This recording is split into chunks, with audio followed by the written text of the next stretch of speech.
Okay, testing, testing, 1, 2, 3. Just waiting for my image to show up. So make sure everything's working okay. And if you're just joining me now, just let me know how I hear, alright? Whether the audio is working okay, and especially the audio. Getting a spinning circle thing happening. Hang on. Come on. A little low. Okay, let me just... I don't know what it is. It just drives me insane. Alright. Okay. I'm just adjusting. Okay, let me know if it's any different. It's raining outside, by the way, so I've actually shut all my glass doors and windows, so I hope that it doesn't cause any kind of like bounce back. Sounds a little soft. Still soft? Just let me... Are you getting stereo audio though, or is it just mono? I don't know why my own computer is just showing a like that spinning circle. I might have to just connect it to a different network. Yeah, huh. Okay, let me see if I can move my microphone somewhere else. Is there anything I can do with this microphone to increase the audio? Doesn't look like it.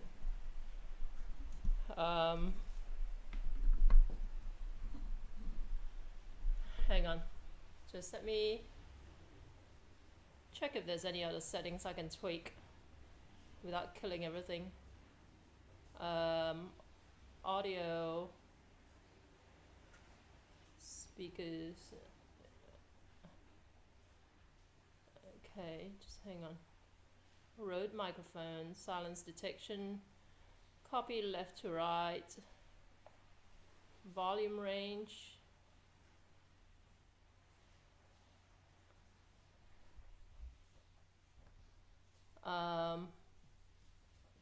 Yeah, hang on. I'm just not getting... Sorry about this. Recording devices. Hang on, what did you say there? Sorry, I've just had to refresh my screen.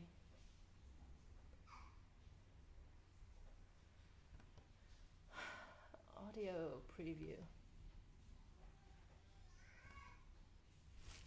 Okay. So I've lost the chat now. Oh no, it's not too bad. Don't worry too much. Okay, let's just do it. Stuff it. Okay. I'm just closing this down now. Hang on. I hope my XSplit broadcaster isn't freezing up, because I can't close the audio settings page. I'm just closing down my Chrome just to make sure I don't have any... Come on, go away.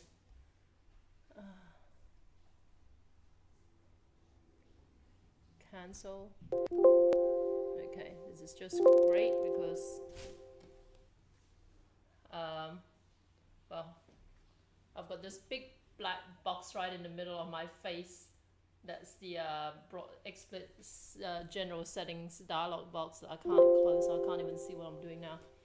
But stuff it, I might just have to live with it. As long as it's not affecting the stream, it's okay. Okay. Sorry about this. So if you don't know who I am, my name is Jackie M. I'm a Malaysian cook. I like to say chef. I'm not a professionally trained chef. I'm a self-taught cook who used to own a restaurant here in Sydney, Australia called Jackie M. And I gave it up a few years ago to look after my Down syndrome son. He's in the other room watching Teletubbies at the moment. So I think he's pretty happy doing that. But if he does get unsettled, I'll bring him out here and we'll see how we go then. And don't forget to just say hello in the chat if you're new here, or even if you're not, so let me know where you're watching from. And I'm going to do one of my staples. I know I've done this a couple of times before, but yeah, that thing is definitely frozen. Isn't it strange that XSplit broadcaster is frozen, but I'm still streaming okay? So see how we go. Okay, So I am making basically stuffed vegetables. Literally, Yong tofu means stuffed tofu, okay? But I don't have any tofu, so I'm not stuffing any tofu. I'm stuffing vegetables instead. But generally, when people say Yong tofu in Chinese, or stuffed tofu, they generally mean not just tofu, but like a variety of different veggies as well, okay? And eggplant's one of the more popular ones. It's also one of my favorites, so we're using that today. And chilies as well. So I've got some red chilies over here. I'm gonna cut them out, cut slits along the length of them and take out the seeds and then stuff them with fish paste, right? And these, I mean, these look pretty vicious. It was actually labeled at my greengrocers as hot chili, so I thought they would be pretty spicy hot, and I was gonna make chili sauce with them, but I tried a couple and you can barely taste any heat in them, so I guess they're suitable for stuffing. But generally, if you wanted to stuff chilies, you would want ones that are a little bit plumper, because then once you cut the slit down the middle, you'll have a bigger cavity in which to kind of like stuff the fish paste into. I just realized this eggplant actually has a hole in it. I hope there isn't a worm in there. But these eggplants are like, usually like in Australia, the eggplant we get are bigger and they're like a darker skin as well. But this was sold by this old gentleman over at the market I trade at once a week, and I think he grows his own sort of thing. So they're kind of cute, so I decided to pick some up. Hey Sammy, how you doing? Say my name. Sammy, there you go. I know it's tricky. I thought about announcing, guys, this is actually live, but then what happens if I replay this down the track, you know? So I can't really say that. Free worm, nah, I love hot pepper. Yeah, I do, but you know, I have my limits, so I don't generally push it too far. Like this one, usually the Chinese usually think that, well, you know, there might be some truth in it. But when we buy chilies, or pepper as you Americans call them, when we buy them, usually my mom would judge them by how fat they look, right? To ascertain how hot they're going to be. So if they're skinny and pointy like this, the general assumption is that they'll be really, really fiery hot. But obviously it's not the case here, because these ones, like I said, I can't taste any heat in them at all. Which market is that? I'm in Sydney too. Ah, very cool. Hey, Sydney cider. Cool. This is actually at Concord Hospital Market, which is on tomorrow, except they've actually cancelled it, but I'm going to show up anyway. Because I trade, because I used to have a restaurant, but now I trade at the one market a week. I used to do a lot more, but long story short, I only do one market a week now. And it's raining heavily, you'll know, in Sydney now, right? And I got an email a couple of hours ago to say they've decided to cancel tomorrow's market because of bad weather. But I've already ordered all the supplies I need for tomorrow, including like raw chicken and all that. So I'm not going to stuff my staff around, and I'm not going to stuff my suppliers around by canceling everything. So we're just going to show up, and then, you know, it will be the first time. It's quite funny. This is the only market that I've ever traded at. Well, you know, to be fair, others probably do it as well. But there are certain markets where the organizers expect you to show up like rain, hail or shine, right? And if you don't show up, you get in trouble, which is a problem with some people who sell things that like can't really get wet, like they're selling clothes and all that, right? But and then this particular market, the one at Concord Hospital on Thursdays, they cancel it sometimes at the drop of a hat, and it frustrates us because, you know, partly because our livelihood depends on it, you know. And usually they would cancel it like early in the week if they suspect it's going to rain, or if it's been raining early in the week. And if you know anything about Sydney weather, usually like, you know, the forecast is just completely like wrong anyway, sort of thing. So by the time Thursday swings round, it'll be like bright and shiny, but they've cancelled the market. And then some of the stall holders are kind of like, I guess they're brave, no, they're cheeky enough to just ignore like the cancellation notices and whatever. They'll just show up. And by virtue of the fact that the obedient ones like me weren't there, they end up getting the bulk of the trade, right, sort of thing. So they'll have like long lines just because they decide to just go ahead and show up anyway. So for the first time, I'm actually going to do that tomorrow.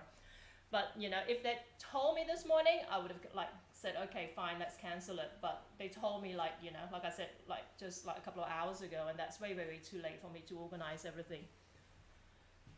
I'm not surprised the weather's nasty. Yeah, I mean today it hasn't been great today. I know, it's just I've got so many layers on.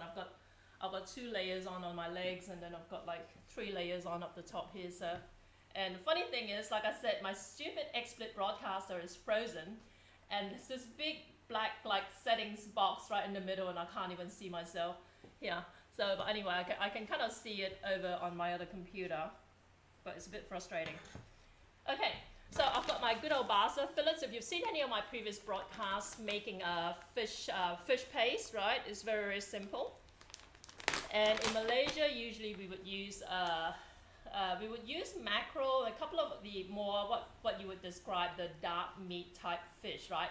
And they usually have a little bit more, I guess, stickiness to them, and that's what you want to look for if you want to make fish paste. And fish paste is then used in all kinds of Asian recipes. If you like, you know, you have fish balls, you have fish cake slices, you have like grilled fish cakes and whatever. They're all basically made from pureeing fish, all right?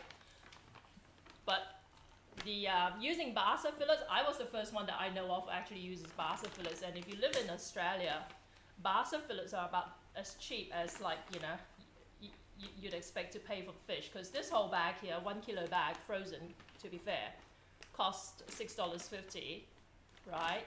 Whereas mackerel, if you were buying mackerel or any other kind of like fancy fish, you'd be paying like upwards of like $25 a kilo sort of thing, all right?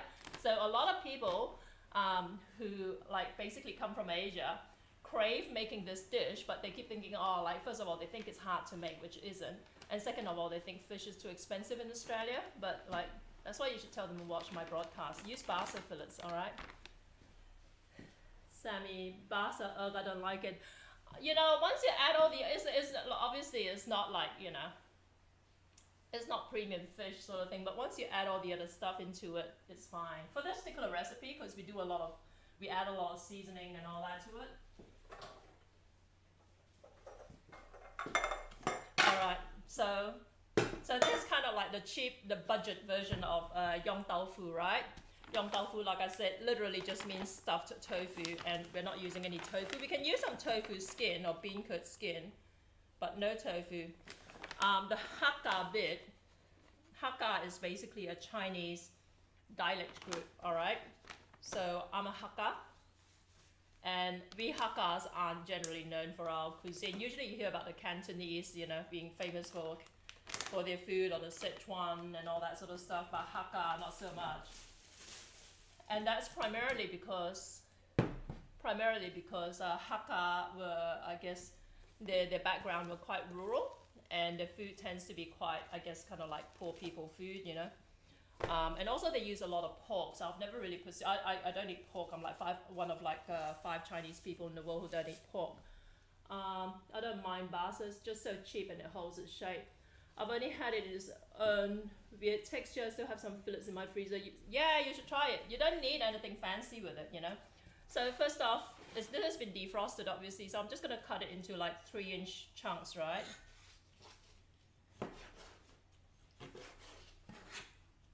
I just got back not so long ago from getting my car serviced, and twice a year I drive like 50 kilometers down to Campbelltown to get my car serviced.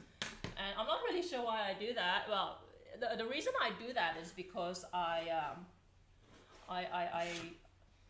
bought my car from this place that prides itself on being specialists for this particular type of vehicle. It's a 15-year-old vehicle, so it's not like I'm you know, getting special service for my Ferrari or nothing like that. It's just a Japanese import vehicle, and okay, gonna use this. It's a Japanese import vehicle, and most mechanics by default they think, oh, it's a Japanese import, hard to get the parts, they're gonna be expensive. That's not actually the case. So these guys know what to do with it. So I drive all the way down to Campbelltown twice a year to get it serviced. But the problem is they're kind of like out in the sticks, right? And then what I would do is hang out in the nearby shopping center. And you know, I drop it off at like 8 a.m. in the morning, right? 8 a.m. And then they'll say, oh, you know, it'll be ready by 1 o'clock. And it never is. I've given up on expecting it to be ready when they say it will be ready. But if I go and hang out in the shopping mall, they'll say, oh, we'll call you, like, you know, to let you know what you'll need to get fixed and all that. And they won't call you for like 4 hours, and then finally you give up and you ring them up. And they'll say, oh yeah, I meant to call you. And obviously they haven't even started on the damn thing, right? And then they'll tell you, and then you say, okay, fine, go ahead and do it. And then we'll call you when it's ready. And of course they don't call you again. I've been called out so many times. So this time around I was smart, and I actually gave them a lot less time to call me back. And you know, so I called them back within 2.5 hours. And then after that, when they said, oh, you know, be ready by 1 o'clock, ended up being ready at like about 2:30. And that was only because I showed up there at 12 o'clock and just sat in their waiting room. And then when they saw that I was waiting there with Noah, they scribbled on the worksheet, waiting, exclamation, exclamation. Obviously, like, you know, kind of puts extra pressure on them to kind of get a head start on my vehicle, but otherwise, so frustrating. The wife likes it. I bet you did drift. I bet you drifted. And is that all you drive, your car? Yeah. Actually, it's not actually a car. It's like it's called an El Gran, which is like a passenger vehicle, right? And like I said, it's from Japan. And it's funny, like I said, I bought it like when it was 15 years old. But the Japanese, apparently, they take really good care of their vehicles, right? And a 15-year-old vehicle with only like about 40,000 Ks on it, which is like, what, in miles, how many is that? That's like, you know, less than 30,000 miles, like about 25,000 miles on it. So it's crazy, you know. So to me, it was a good buy. But yeah, getting it repaired and all that. Most mechanics kind of freak out a little bit, but they don't realize you can get cheap parts. Like basically, it uses the same parts as a Toyota Tarago, which is a lot more common over here. So what I want to do is I want to blend this, and I'm going to do it in, I guess, 2 batches, right? And now, the Hakka version of this, if you think I'm shouting, is because I was told earlier that you're having problems with the audio, so I don't mean to shout, I'm just hoping you can hear me. But yeah, it's a passenger vehicle because I use it for my business. So I fold down all the seats and just load it up, you know. So it came out, like when I bought it, it was pristine. But I've just totally trashed it now.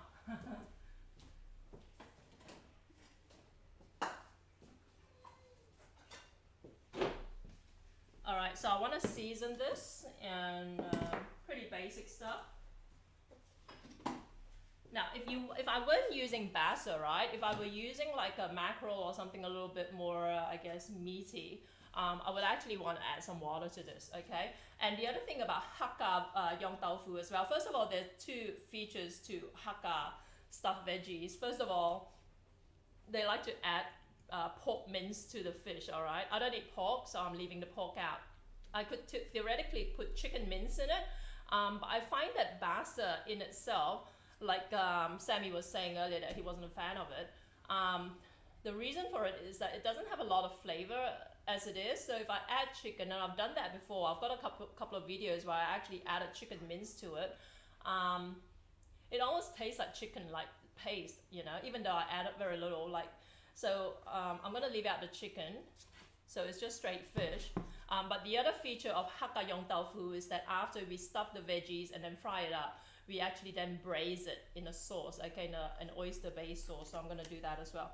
So fish fillets, half of it. I'm gonna throw in some tapioca starch. You can use cornstarch as well. Generally, cornstarch, I don't know. I tend to find that cornstarch is not quite as strong, not quite as starchy, right? I'm putting some chicken powder in here. And I get asked all the time what chicken powder is. This is the brand that I use, Knorr. And this does contain a bit of MSG, but you can leave it out if you want. When I learned how to make this, I used to make this for my restaurant. When I learned how to make it from my brother, he didn't use chicken powder, but what he did use was salt plus separately MSG, pure MSG, all right? This does contain both salt and MSG in it, sort of thing, so that's why, to me, I use it as a, you know, a salt substitute. And some white pepper in here. And I'm just going to add a pinch of sugar in here, right? This is totally optional. I didn't used to do this for the restaurant recipe. So let's whisk this. And you don't want to puree it for too long, because I've made that mistake a number of times, including live on the air here. If you whisk it for too long, the blades can heat up and end up semi-cooking the fish, right? And the texture just comes out a little bit odd. All right, so let's do this.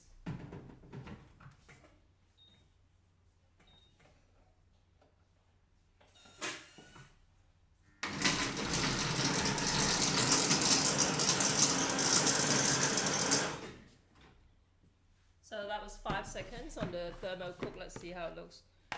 Okay, so you can see it here. And if you didn't season it, like, you know, you want the tapioca starch to help kind of like hold it all together. But if you didn't season it, you could then like use it for other recipes. Like if you were making otak, which is a popular Malaysian fish cake, right? It's kind of like those, if you know Thai fish cakes, right? You can use it for that as well. So you'd have that, and then you add like the sliced snake beans and whatever else, some red curry paste, and I don't know if they put coconut milk in their Thai fish cakes or something like that, right? So you can, but this would form the base of like a whole bunch of different recipes.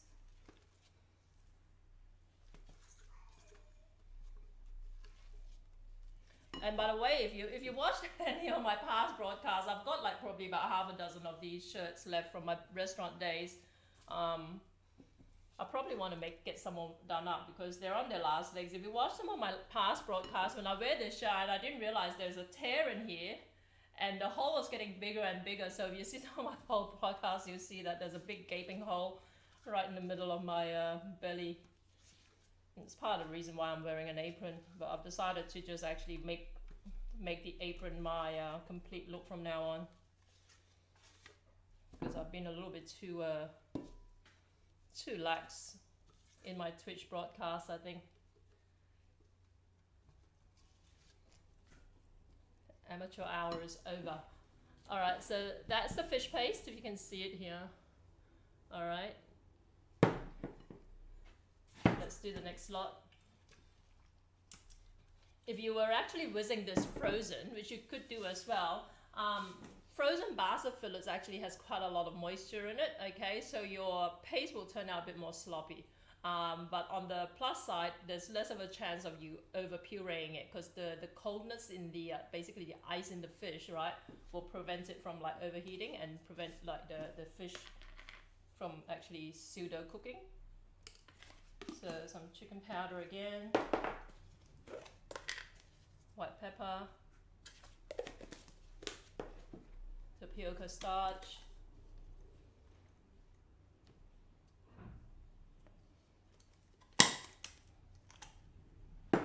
and a pinch of sugar. Yeah, I've been running these like vodcasts, like these Twitch replays the last couple of days. And people will come into the room and then they'll ask a question and I'll be answering the question like in the chat, and they'll be like, how did you just do that? Like, because I'm still talking on camera.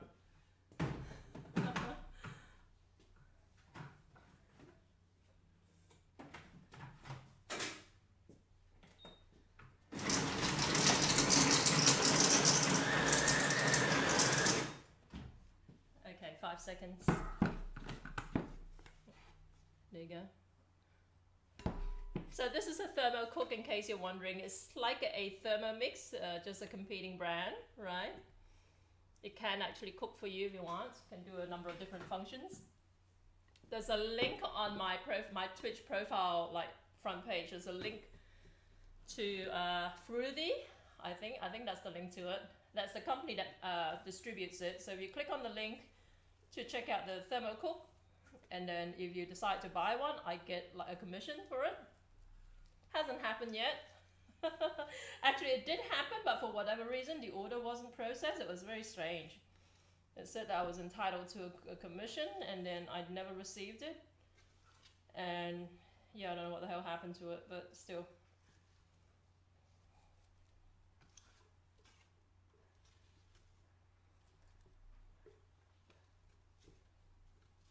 Now, if you actually were adding chicken mince to this, you would want to actually blend the chicken mince in with the fish, all right? Because you want to mince it even finer to the point that you won't even notice when you bite into this that there's actually chicken in it. That's the theory anyway.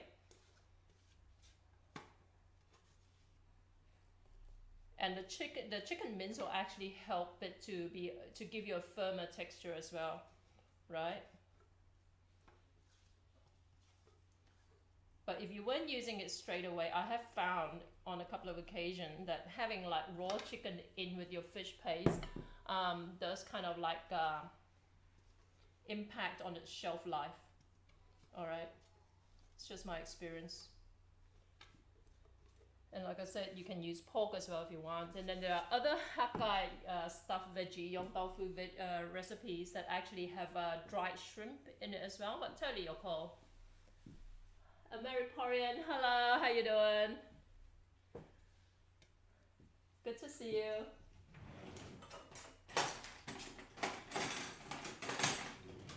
I used to find that my Wednesday evening Sydney time broadcast to be like really awkward because I have Noah running around sort of stuff, but I think I'm actually starting to like it. The only downside is that I can't take any good photos of the food. I have to wait till the next day, and then sometimes the next day I've eaten the food before I can actually take photos of it, so that's the only downside. But other than that, I think I have a good crowd on Wednesdays, so quite like it.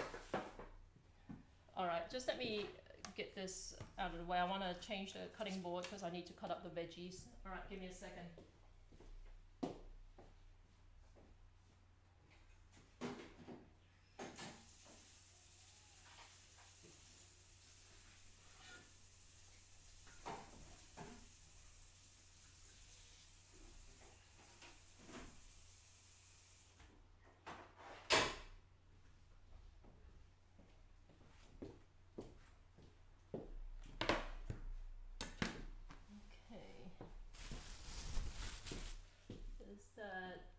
Little Remini, hey all Malaysian here, come to watch your stream.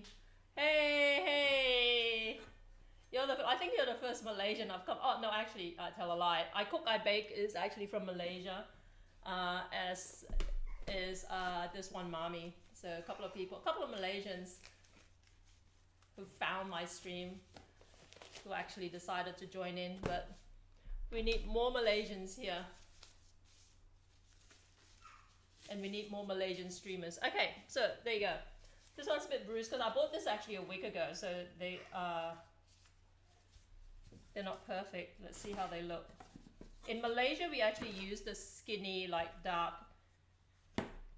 eggplant, right? Okay, so it's Noah screaming if you can hear him. All right. But usually in Australia we use the big fat ones, but like I said, this old gentleman grows his own and sells these at the market, so they're kind of cute.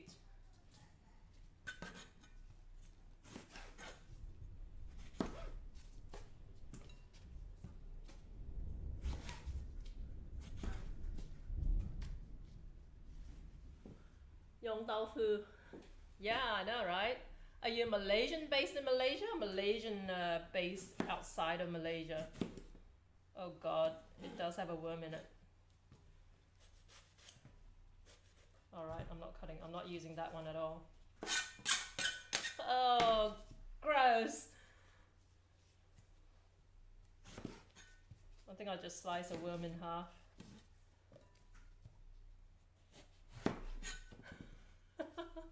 I've got a worm phobia, worm caterpillar phobia. So I hope it's dead. I don't want it to crawl out of its out of that bowl. Okay. That's why I don't grow my own vegetables, guys, because I don't want to have to deal with pests in my garden. Let me see if I've got some more.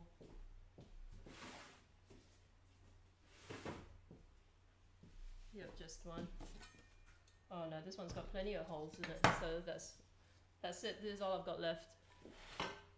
I'm gonna empty that, or else a little bit of protein around her. Yeah, I'm gonna throw this out, all right, because I don't want it crawling around.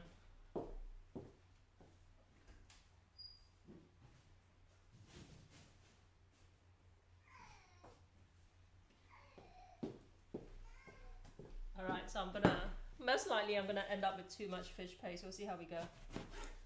So cut it in half. That's why sometimes these kind of like,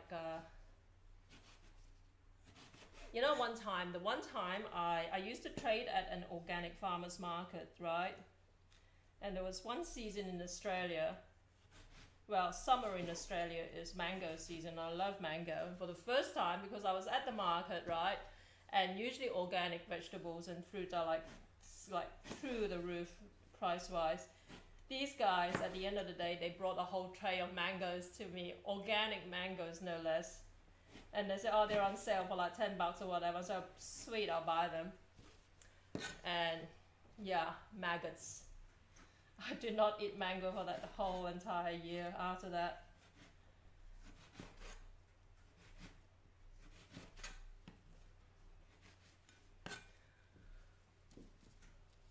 I'm still full from dinner. Ew, I know, right? Oh God, it's like the worst of the worst. Anything that's like, you know, yeah, anything that's wormy or maggoty is just a total gross out for me. Yeah, that's why I don't buy organic. And why I don't generally like buy like kind of like, you know, when they advertise something is pesticide free and whatever free, it's like, it's not a selling point for me.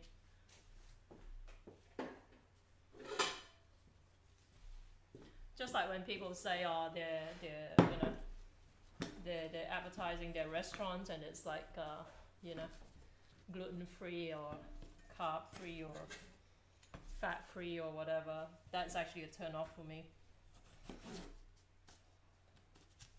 But that's just me. You're entitled to eat that sort of stuff.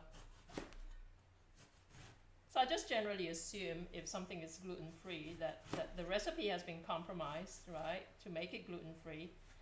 And you gotta wonder, like, what did they compromise on?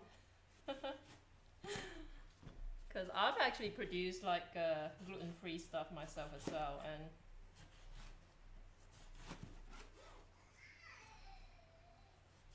and yeah, I'm not always happy with the compromises. Okay, so these are actually like, basically what I did was just cut them at an angle, and if they were bigger and flat, like, you know, those Aussie eggplant, right, you would actually cut them down in half like that and then cut them into slices. Whereas the Malaysian ones, the skinny eggplant, you would just do what I just did here. So this is kind of like in between. So if you saw the first one I did cut it in half, and now I realize it's a little bit too small. So the next one I just kind of like cut it diagonally and then just cut a slit in the middle, and this is where the fish paste is gonna go in. All right. Worm-free, yeah, so far. We seriously munched down on sushi, then they brought out tempura, cheesecake, and ice cream. Oh my God. I'm actually pretty full. I can't even think of all that food. I like sushi, but tempura cheesecake sounds really... yeah. Yeah, I don't know about that. What I really like when I eat, my favorite Japanese place in Sydney, to be fair, it's not like I go check out Japanese places, so I'm sure there are plenty of good Japanese places. I always have to couch like what I say in those terms, because I know what it's like. I used to own a Malaysian restaurant, so when critics come up with like, oh, best Malaysian restaurants or whatever and all that, they're totally arbitrary. And when your name is not, your restaurant's not on the list, you think, oh, damn you, you know, that's because you don't know what you're talking about or whatever. But the reality is because they haven't come across your restaurant, right? So I have to couch it. So, but my favorite Japanese restaurant, sushi restaurant here in Sydney is Makoto, if you're familiar with it. So the one in Chatswood is the one I like, right? And it's really just kind of a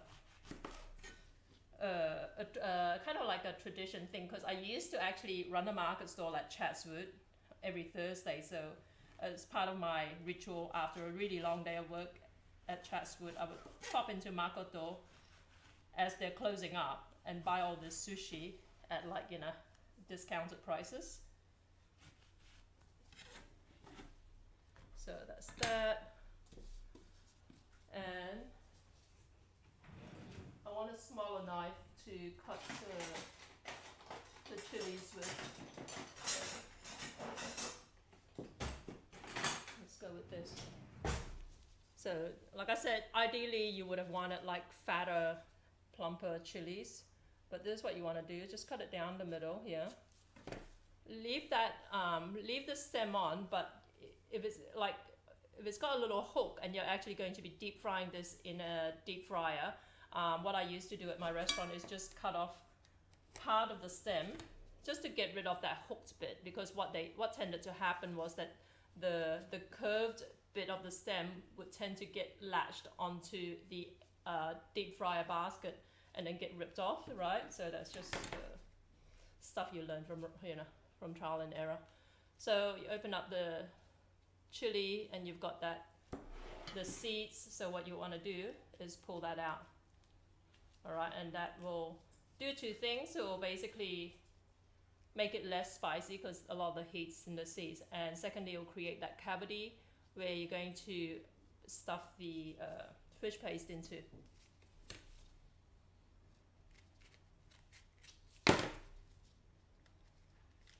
And like I said, usually the defining feature of this particular dish is tofu, all right? And you can use, in Malaysia traditionally, they will use white tofu for it, all right? I know Westerners generally are most familiar with firm tofu, all right? But we Asians eat all kinds of tofu. And I know that, you know, it sounds very racist, but look, I'm not politically correct. But having run an Asian food business for over 20 years, I know, like, you know, some general misconceptions about tofu and all that. And a lot of Westerners say they hate tofu because it's whatever and, you know, fine. But when we're doing stuffed tofu for this, we can use either white tofu, the ones that are kind of like medium firm, and you can stuff it while it's white, or you can actually deep fry those tofu cubes, right? White tofu cubes that come in a tray, like soaked in water. You can deep fry those cubes and then cut them so they'll have like a browned exterior but a nice fluffy interior. Or you can use tofu puffs as well, which is another type of tofu, which are like sponges. All right, so they're like deep fried, like spongy tofu. You can buy them in bags in the refrigerated section of Asian grocery stores. So with those tofu puffs, you just cut them in half, either diagonally or just like straight through, and then you kind of like basically score out some of the tofu filling, right? Just to be able to create a cavity where you can stuff that you can use to put the fish paste in. I know I'm being very dangerous with the knife because I'm holding the chili in my hand while I cut it through, but whatever. Little Remy watching you make this. Yeah, and then if you attempt to make it and it turns out, make sure you post a picture and tag me on social media, all right? If it doesn't work out, don't tag me. I bake, just finished eating our dinner. Mapo tofu. Oh, right. Ha, cool. Did you use pork or mapo? That's why I never eat mapo tofu, because it's always pork. There you go. Cut this out. But yeah, I don't have any tofu on hand. Tofu, like, for whatever reason, I just don't go through enough of it, like, to consider having it on hand. It doesn't have a very long shelf life as well. That's the other thing. So especially tofu puffs, right? They start to, you can see little specks of like mold on them after a while. Sometimes even before you bring it home, they've got mold on them. It's quite frustrating. So anytime you buy tofu puffs at Asian grocery stores, just have a really close look on them, see if there are little specks of mold on them, all right? Because I get caught out all the time. And the other thing is, because I run my business, I usually order them from the Asian grocery store, and their workers pick the order for me and just load them up into my vehicle. And I always forget to check, and I'll come home and realize, damn, this thing is moldy. It's quite annoying. Okay, so that makes pork mince, but you can use chicken mince too. Yeah, exactly. I know, right? But if you eat at a restaurant, they always use pork mince, I think. That's why I never eat mapo tofu. Okay, but Chinese food is really defined by its love affair by the Chinese love affair with pork, I think. So there's this, and like I said, if you want, you can actually use tofu beancurd sheets as well, but I don't think I will. But I'll show you what it looks like. I think there's some lying. No, I don't. No, I don't. Beancurd sheets, they come like in this vacuum sealed bag, right? But once you open up a pack, it'll go crusty if you don't use up all of it, and I can't be bothered trying to deal with that. Let's get this out of the way. Okay, so here we go. I'm going to start stuffing them. And I'm going to actually, this is from I Cook, I Bake, right? I'm going to start actually deep frying the eggplant, but I'm going to take it out halfway through and I'm going to air fry it. Because one thing about eggplant, stuffed eggplant, is that eggplant pieces are like sponges.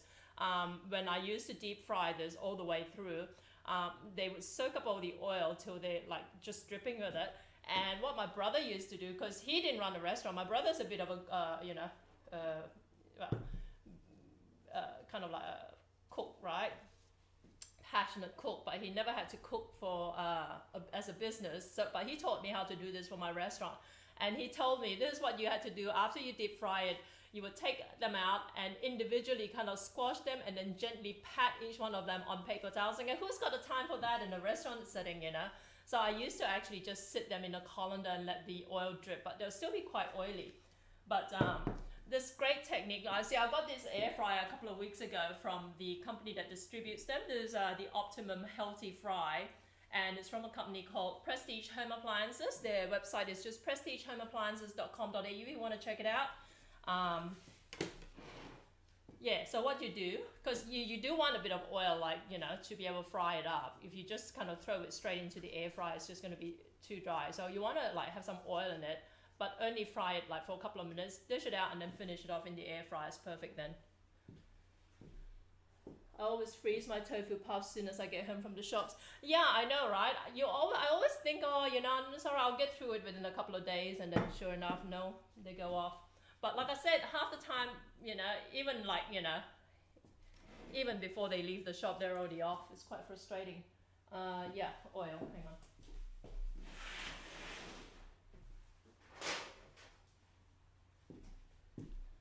Okay. So yeah, if anyone ever buys tofu puffs, you want to freeze them as soon as you bring them home, because they don't last long at all. So let's heat up some oil in here. And if I've got things out of position, that's because, like I said, my XSplit broadcaster software is actually frozen, and I've got and I've got this great big black general settings like configuration dialog box right smack in the middle of my screen, so I can't really see myself properly. It's a bit awkward. Okay, so I want to stuff these. Let's see if you can see some of this. So I've got basically just chili and eggplant here, and I've got my fish paste over here. And let's move the oil out of the way first, so you can see how I stuff these. I'm trying to, like I said, get everything in position. And you just need like a butter knife.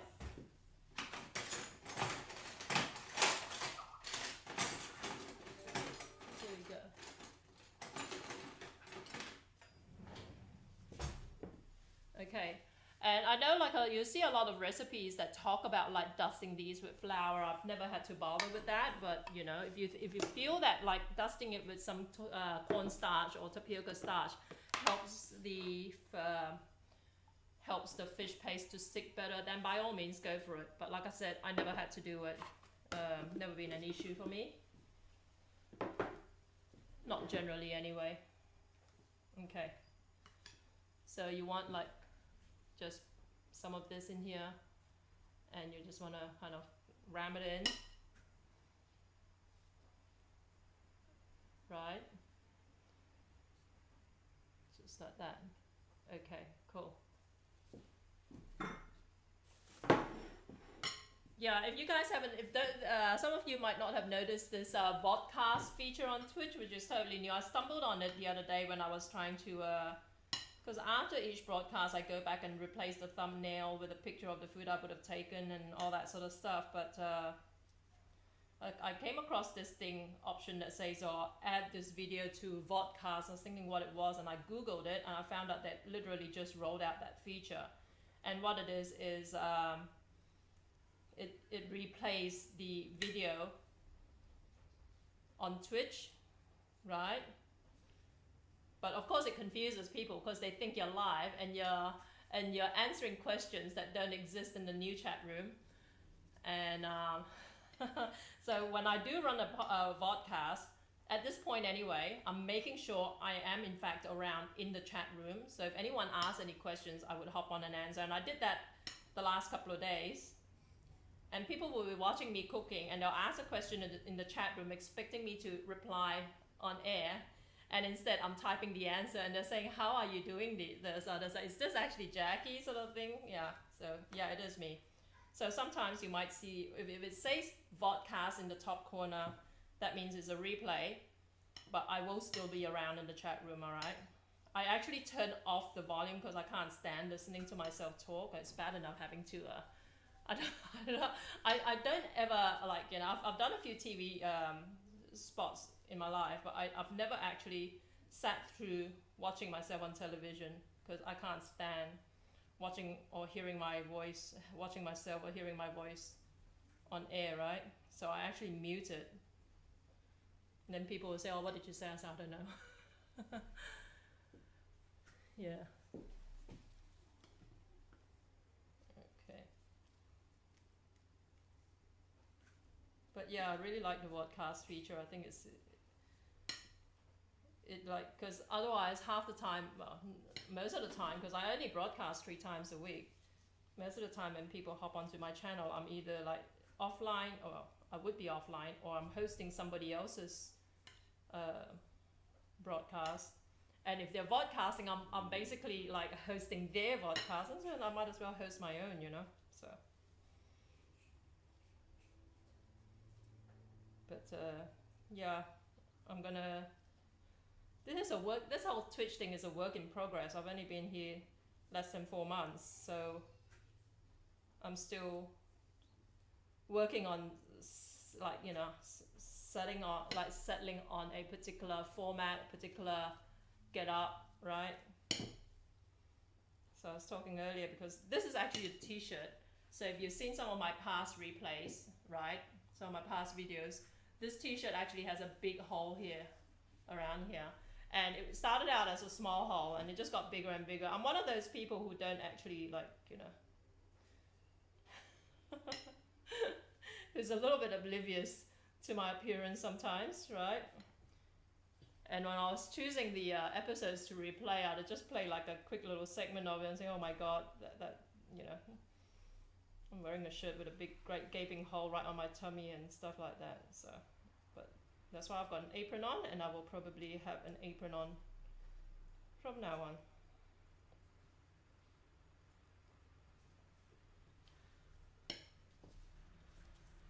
So don't forget to hit me up if you've got any questions, and if you're watching me now, this is what is this? This is Wednesday, the 7th of June, Australian time. All right. So if you're watching this Wednesday evening, 7th of June, this is live. If you're watching it any other time, I should be lurking in the chat room, but it won't be live.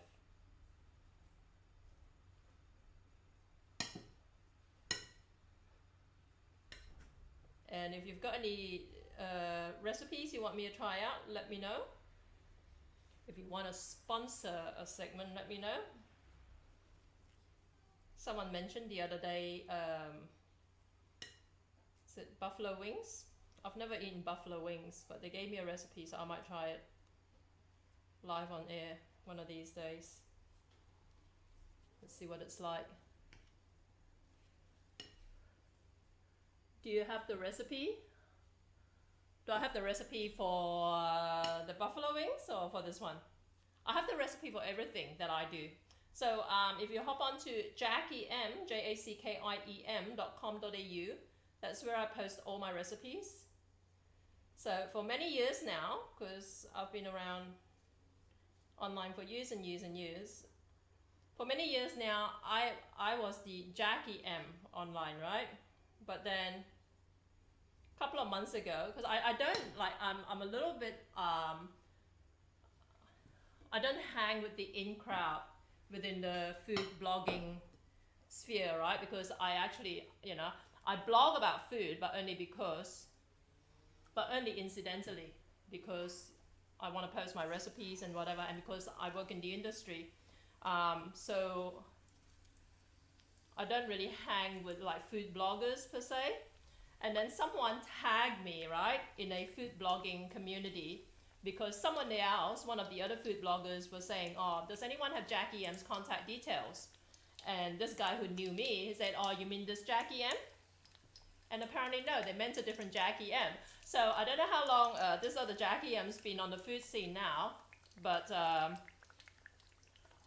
you know, she's being known as Jackie M, which frustrates me a little bit. It's not her fault, I'm sure, but I went to an event a few weeks ago where I had to pick up the tickets at the Opera House. It was an event organized by a PR agency, right? Because, you know, that's part of my life as a food person.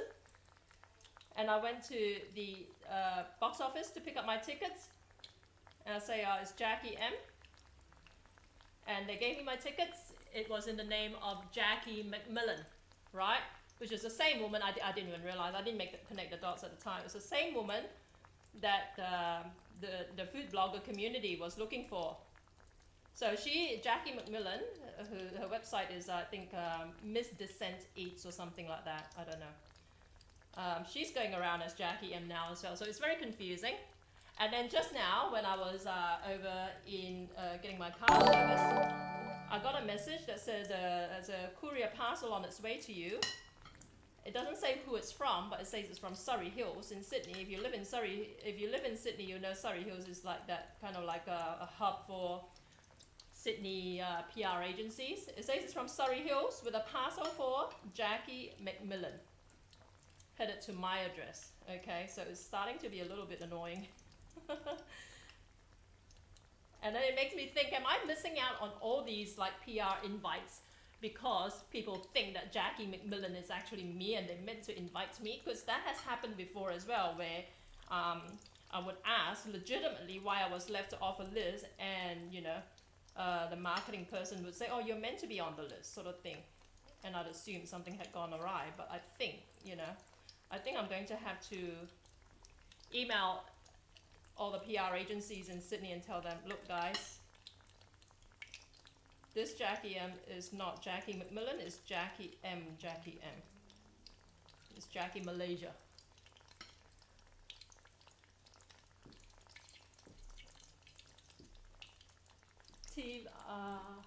What's that? Level 1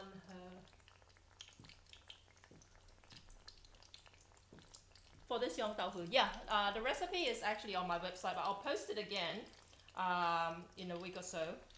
I'm always like about a week behind. I like to actually, I've decided now that I like to actually binge write, okay? Because what I used to do is just whenever the oil is not hot enough by any stretch of the imagination. So guys, don't do what I did here, alright? I got a little bit impatient and just chuck it in the oil. But it doesn't matter because I'm going to air fry this anyway. So I want this to soak up some of the oil, and I'm going to throw in the air fryer basket.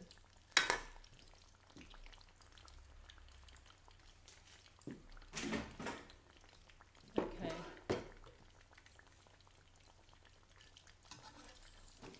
So let's take this out.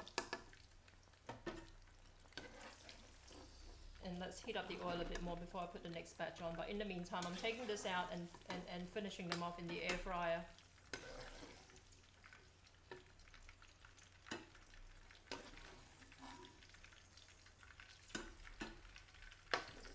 Okay, so they're not even like remotely browned yet. Let's get this plugged in.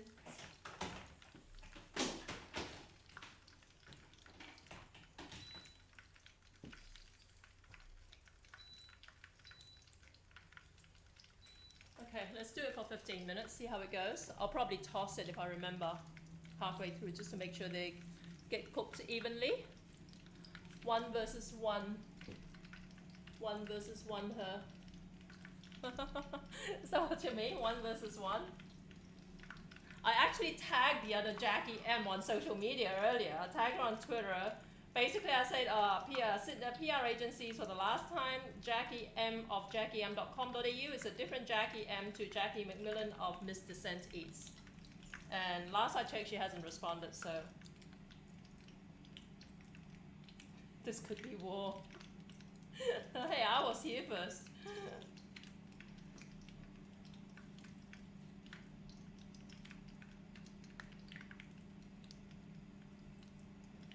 But yeah, it's problematic when you both essentially do the same thing. It seems as though she is, well, she's a food blogger and she writes as well. I think she's she writes on feminist issues or something like that. I'm not sure. It's from what I've seen on Twitter, but yeah. I guess I have to meet her.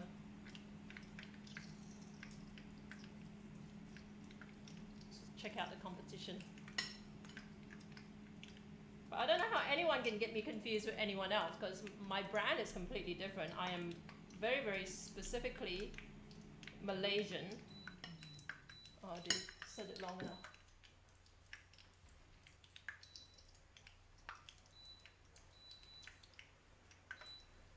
Yeah, I'm very, very specifically Malaysian, and to a lesser extent Southeast Asian. And really, I add Southeast Asian street foods expert. I do it a little bit tongue-in-cheek, because Malaysian food draws its influence from so many different countries, right? That when I used to post a recipe, you know, say satay, say rendang or whatever, you know, say chili crab or something like that, I get people from other countries, other neighboring countries, and say, hey, you know, satay is actually Indonesian, rendang is actually Indonesian, and chili crab is actually Singaporean or whatever. I was thinking, well, fine, okay, well then that makes me not just a Malaysian food expert, I'm a Southeast Asian food expert. So it's just kind of like, yeah, but I don't seriously mean I know everything about Southeast Asian street food. I'm very, very,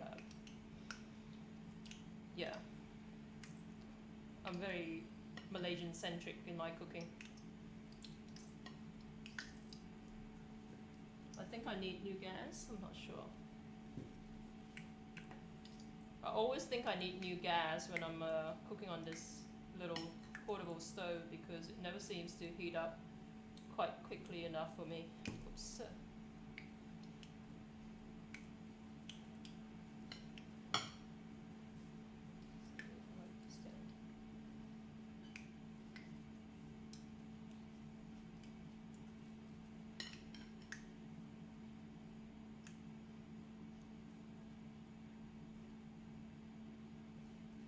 Yeah, I don't know what that PR agency, assuming it's a PR agency from Surrey Hills, I don't know what it is they're sending me that was meant for Jackie McMillan. If it's food related, I'm gonna keep it and just tell them, look, you sent it to the wrong Jackie, but you know, nonetheless, I've got 1.8 million plus followers, and I'm supposedly the #2 most influential chef on social media in Australia, so I'm sure I could do something with whatever it is you send me. Okay, so on to the chilies. Miss Molly Megs, thanks for following. Okay, so chili, here you go. Right, I'm gonna stuff it. And you'd be surprised that chilies, even though they look like they've got a fairly long and narrow cavity, they do take a lot of fish paste in them, all right? And of course, you can really kind of ram it in and get it quite fluffy. And the Malay recipe for this, right? Malaysia is a multicultural country. I always have to, I'm not Malay, I'm Malaysian, right? Okay, people tend to get it confused who don't actually come from Malaysia, but I'm Malaysian of Chinese descent, okay? Malaysians of Chinese descent make up about 1/3 of the population. The Malays are actually for all intents and purposes, they're the native inhabitants, right? But the Malays, when they do stuffed chili, for one particular recipe, what they actually do, they stuff it with fish paste, but the fish paste, from what I can gather, is not as finely minced as the Chinese version. And also what they do after that is that they simmer these stuffed chilies in coconut milk. I don't know if I cook, I bake, you've tried it before. I only tried it because of my association with Malays from Kelantan. Kelantan is the northernmost state in Malaysia. Kelantan is very predominantly Malay and also very Islamic, right? And very conservative Islamic. It's like almost like a, what do you call them? It's like an Amish community but Muslim. They don't have cinemas, they don't have television. It's quite strange. I visited it for 3 days a couple of years ago, courtesy of their tourism body. Kelantan food, yeah, Kelantan food. Nasi dagang, nasi kerabu, yeah, laksam, exactly. Ah, you know it, cool. I didn't know it till I went back to Malaysia as an adult. But yeah, their nasi kerabu has these chili that are simmered with coconut milk. It's quite interesting. But they use larger chilies as well. But yeah, I went to Kelantan. They had no television, no cinemas. If you want to watch a movie, you have to cross state boundaries, apparently, right? And the women get fairly covered up, all right? Unless you're a tourist, of course. But yeah, the locals get covered up. And the men don't shake hands with women. And I didn't realize that. I was there as a guest of Tourism Kelantan. And I got to meet a whole bunch of VIPs. I put out my hand to shake hands with them, and they refused to shake my hand. It's really awkward. Why didn't anybody tell me, you know? But I went to this market, and Kelantan has cinemas and televisions unless you went to a rural area. Does it really? I was told specifically because I was driven around by the guide. Because what happened was when I went to Siti Khadijah market, which is the famous kind of like wet market in Kelantan, I went there with the kind of like the Tourism Kelantan entourage. And the people who were selling food there, they got a little bit excited because they confused me for this famous Malaysian Malay pop star, right? Anita Sarawak. And you would know Anita Sarawak. They confused me for Anita Sarawak, right? Who's, like I said, like back in the day, in the 80s, she was like a famous Malaysian pop star with blonde hair. She was like kind of like the Malaysian Madonna, right? And this was before Kelantan got basically taken over by the conservative Islamic party, political party. So when the Islamic party came on board, ruled the state, so a lot of this stuff got removed, right? But yeah, I was in the market, and the women thought I was Anita Sarawak. And the tour guide pulled me aside and said, "I'm really, really sorry about it. They haven't watched television like, you know, since the 80s because they haven't got television." How long ago did you went there? 2 years ago? 3 years ago? Yeah. But yeah, the tour guide from Tourism Kelantan specifically told me that they got me confused with Anita. Vivier, thanks for following. They got me confused with Anita Sarawak because they haven't watched television in like 20-30 years. All right, and Anita Sarawak is now old. Actually, she's like in her 60s. So I wasn't sure if I should be flattered or offended.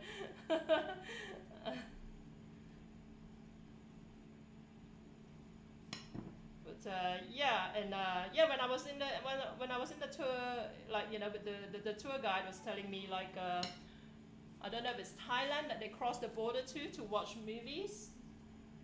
So maybe they do have them, but quite limited. But I was given the impression they don't. Is she still around? Been ages since I've heard of that name. Yeah, she is still around and she lives in the USA now apparently.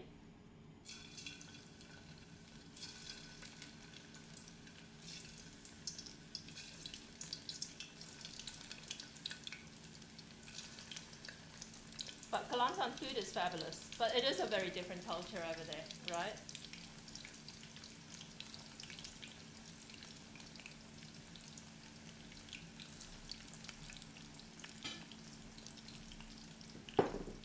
Okay, so I've got all this fish paste left over, and you can actually, in theory, like make them into fish balls and either poach them, or steam them, or deep fry them as well. So I might actually just box them up at the moment because I'll probably want to stuff them with more veggies. Just let me grab a box for it.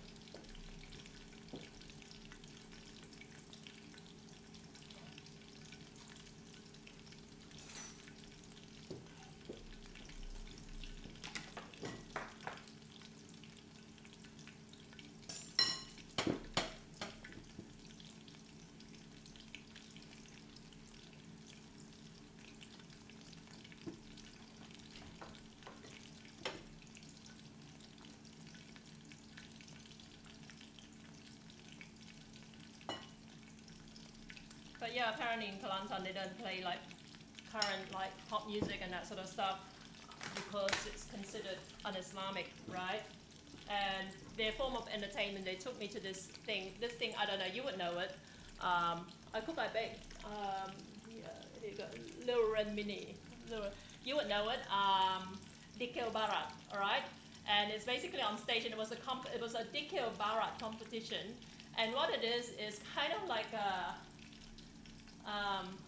if you can imagine rapping, right? It's not rapping, obviously, but it's like different groups of men only, no women, in traditional garb, and they sing these songs, kind of like, you know, with like lyrics that they compose that are meant to be quite clever and quite, yeah, catchy and whatever, and they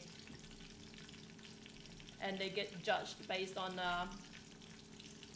how you know, how clever and how funny they are, I guess. But yeah, no women.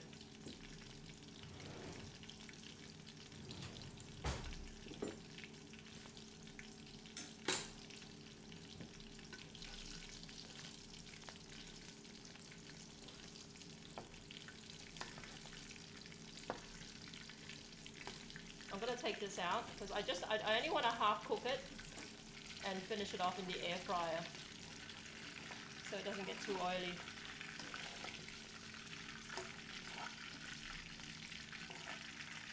I don't have a lot of oil in here. Usually I'd use more, but really just enough oil to be able to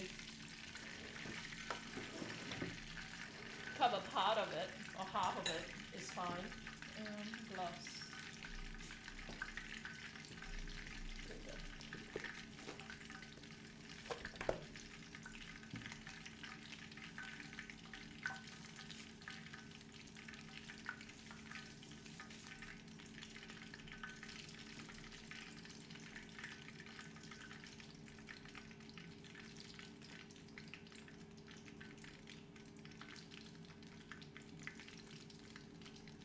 I know one of my Australian followers has actually been to Kelantan, and it's like I say, the food is fantastic. The people are actually like some of the friendliest people you'll come across in Malaysia, and it's quite interesting because different parts of Malaysia, the people are, you know, notably different in okay, I'm out of gas, in character. But Kelantanese are some of the friendliest people you'll find in Malaysia.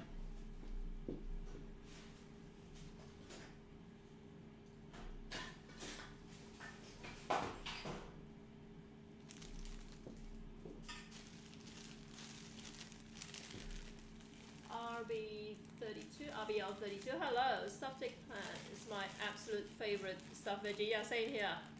I'll catch you next time. Okay, cool. I think I heard of it before. Yeah. Okay. Yeah, thanks for hanging around. We'll have to catch up again.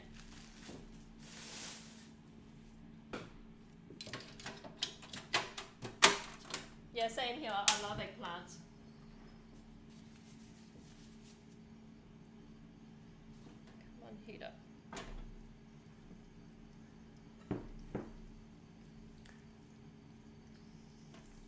Let me just see if this thing has...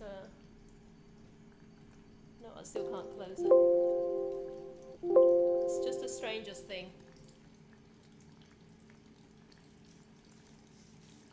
Yeah, my broadcasting software has frozen up, but my broadcast is still running. But if anything happens in between, you will know why.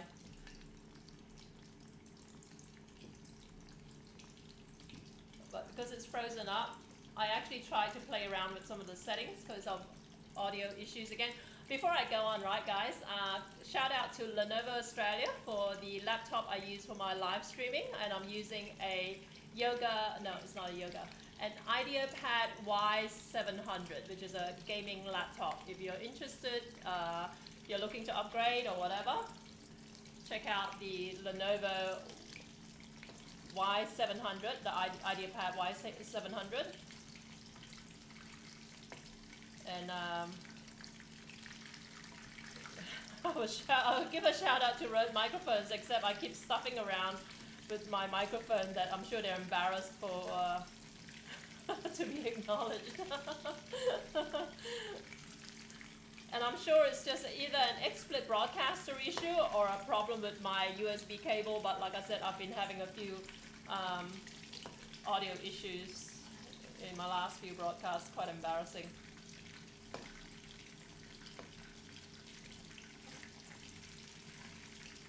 Okay, take this out.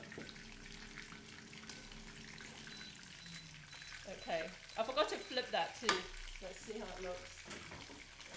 Okay, it doesn't look too bad. You can see it. It's quite a bit of oil sitting in the bottom, and that's probably from the other day I did some chicken crackling, which was fantastic. But there's a bit of oil in the chicken crackling when it's sitting in the bottom of this basket. Okay, so this looks pretty good, but I think I might crank up the heat a bit and do it for a little bit longer. All right.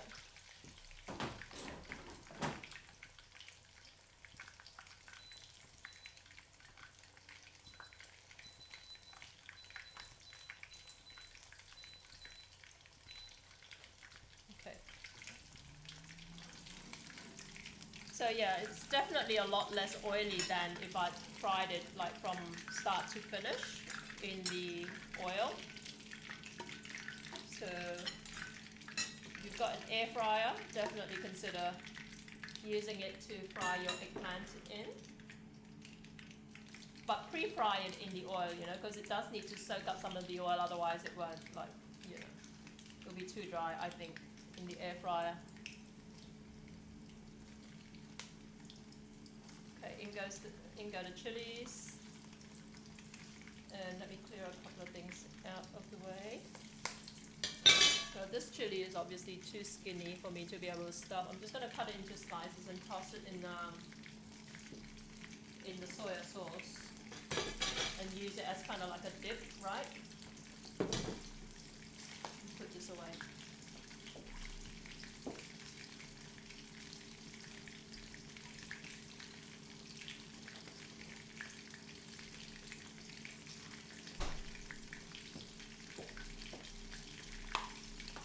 So this is some of the chili from yesterday. I actually used fish sauce instead of soy sauce.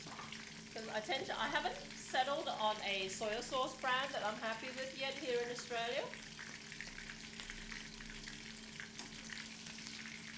So I tend to find a lot of them are quite strong flavored, so that they overwhelm and overpower some of your more subtle dishes, like you know, soup, noodles in like clear soup and that sort of stuff. That's why I prefer using fish sauce. All right.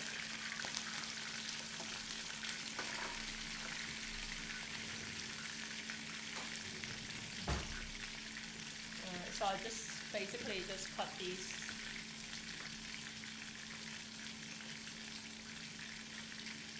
And if you want, you can pickle the chilies as well. Just okay. So I just cut these into chunks here, sit in fish sauce, and just use them as a dip. But like I said, I've tried it already yesterday. There's got no heat in it as well at all. Quite disappointing.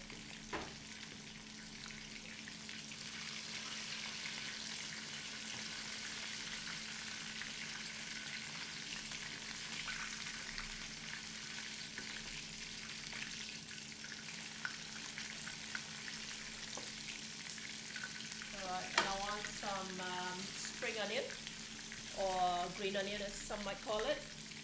Sammy, thanks for hosting.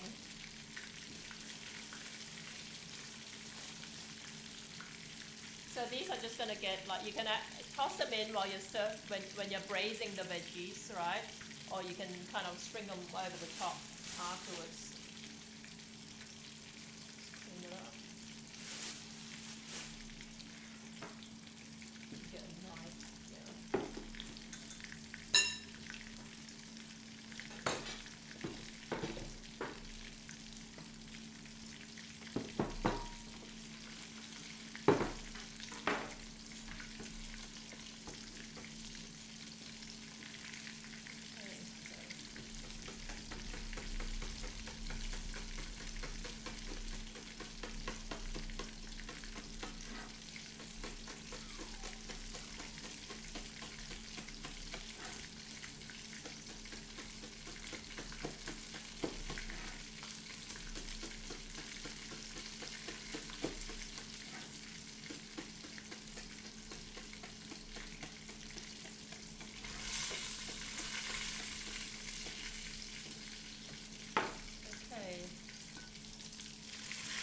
So because these are getting braised afterwards, you don't need to be so paranoid about them not cooking all the way through. But usually you would want to make sure that the fish stuffing is actually cooked through. Like if you were taking this out and you were eating it as is, right? Just make sure the fish stuffing is cooked through properly. But because we're braising it, we're cooking it a little bit longer after this, it's not that big a deal.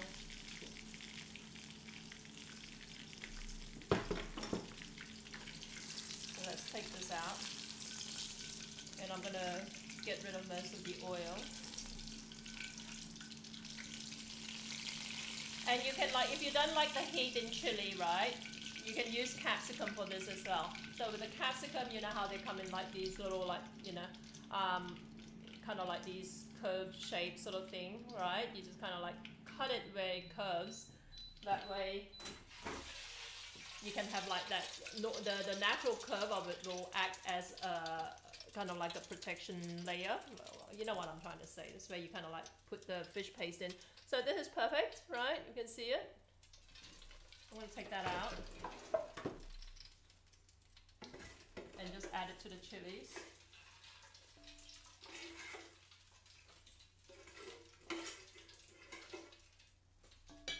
And there's other stuff you can stuff as well. I'm trying to think what you can stuff.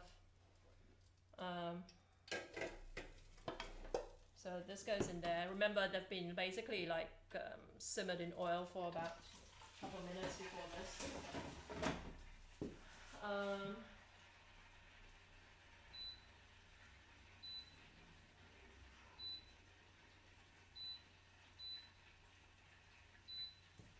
Okay.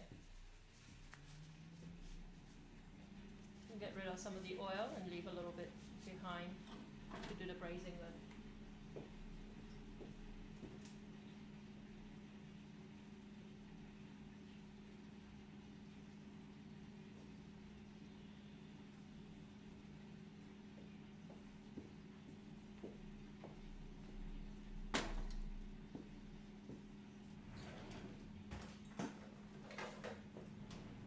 So there are a few like lumps in there. They're actually the eggplant seeds.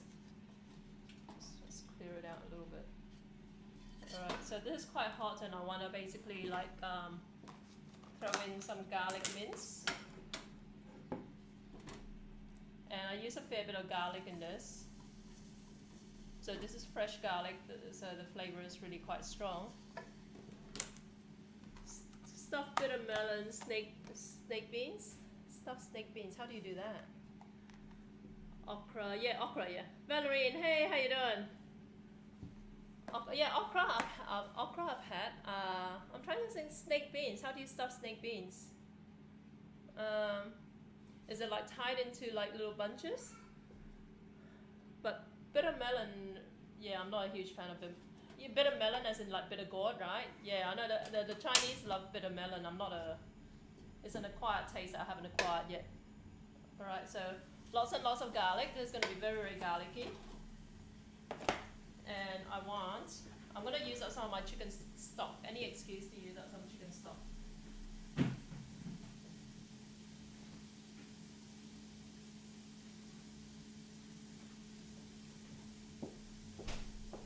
So you want to just sizzle this, right? Make sure you don't burn it. You want to just lightly bring it, like, make it a little bit fragrant.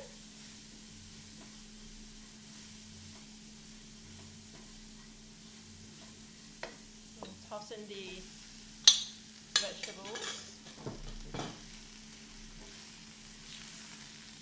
And I want some oyster sauce in this.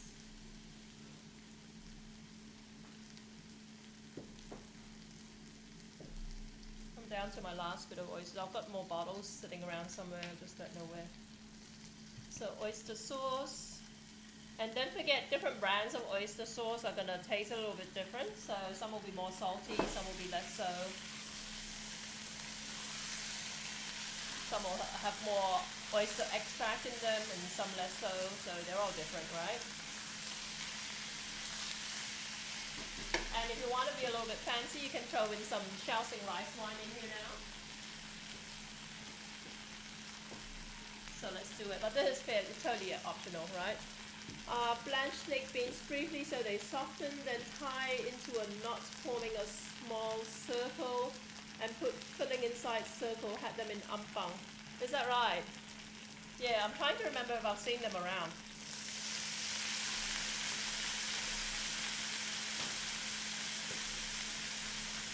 It seems like a lot of work.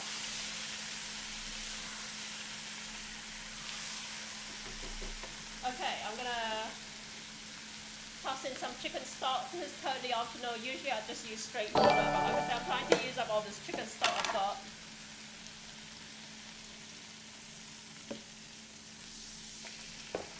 And I'm gonna add water to this because this chicken stock is quite concentrated, right?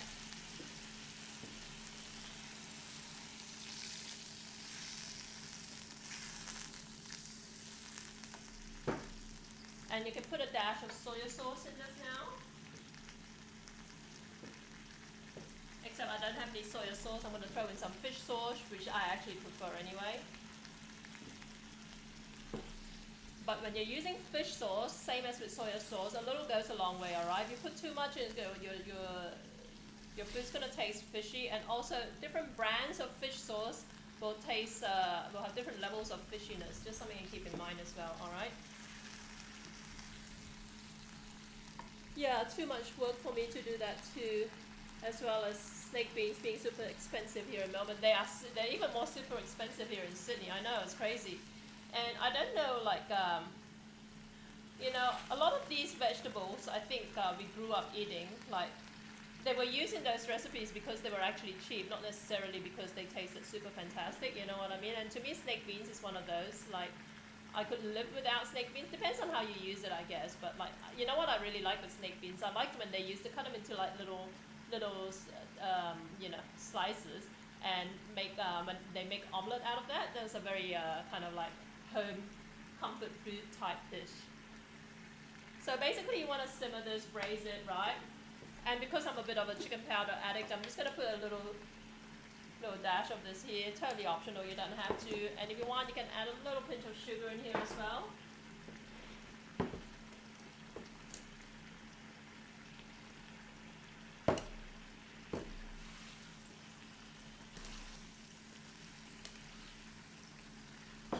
And different people will do this differently. I have more sauce in this because I like to kind of like drown my rice, because this you would eat with like steamed jasmine rice. I like to drown my rice with the sauce, right?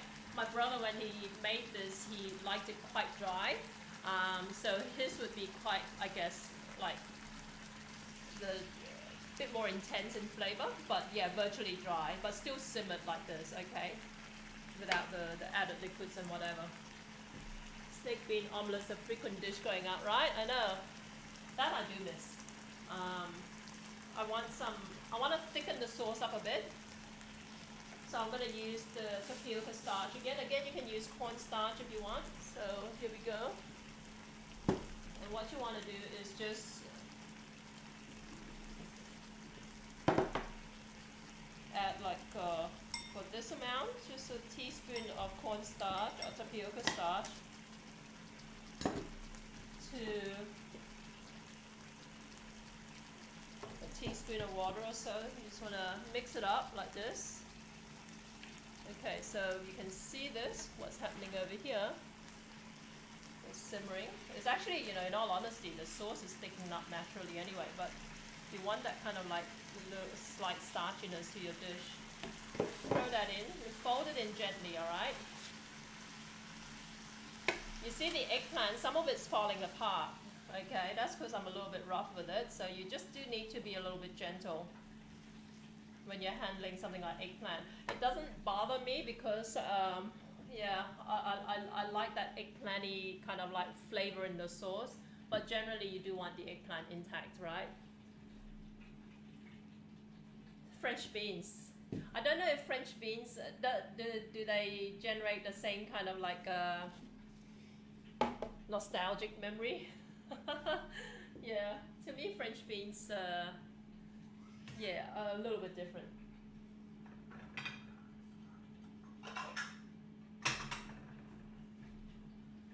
Alright, so let's dish this up.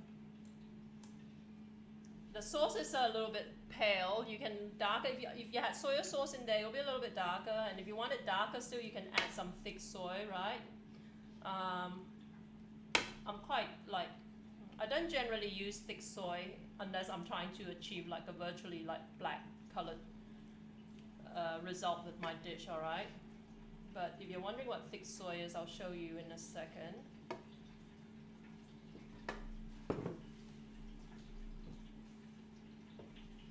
This is what it looks like. I've got it sitting upside down, which is why it looks so strange.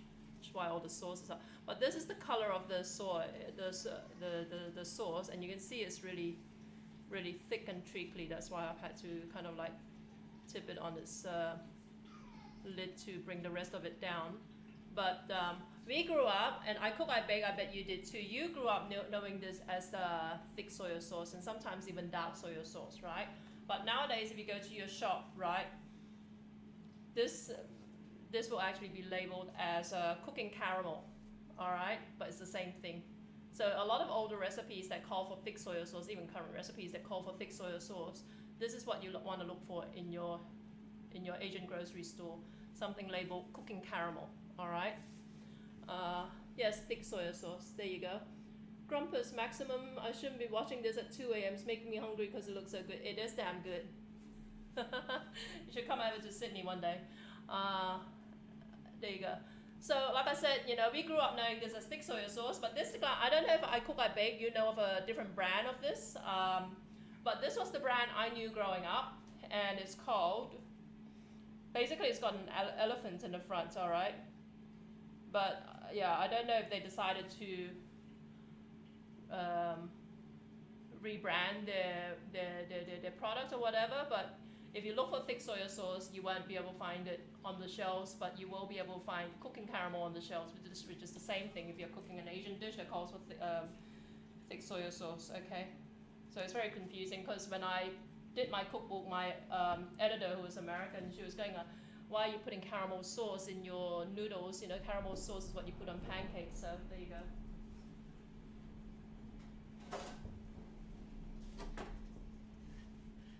But still, I'm sure someone in their marketing department knew what they were doing.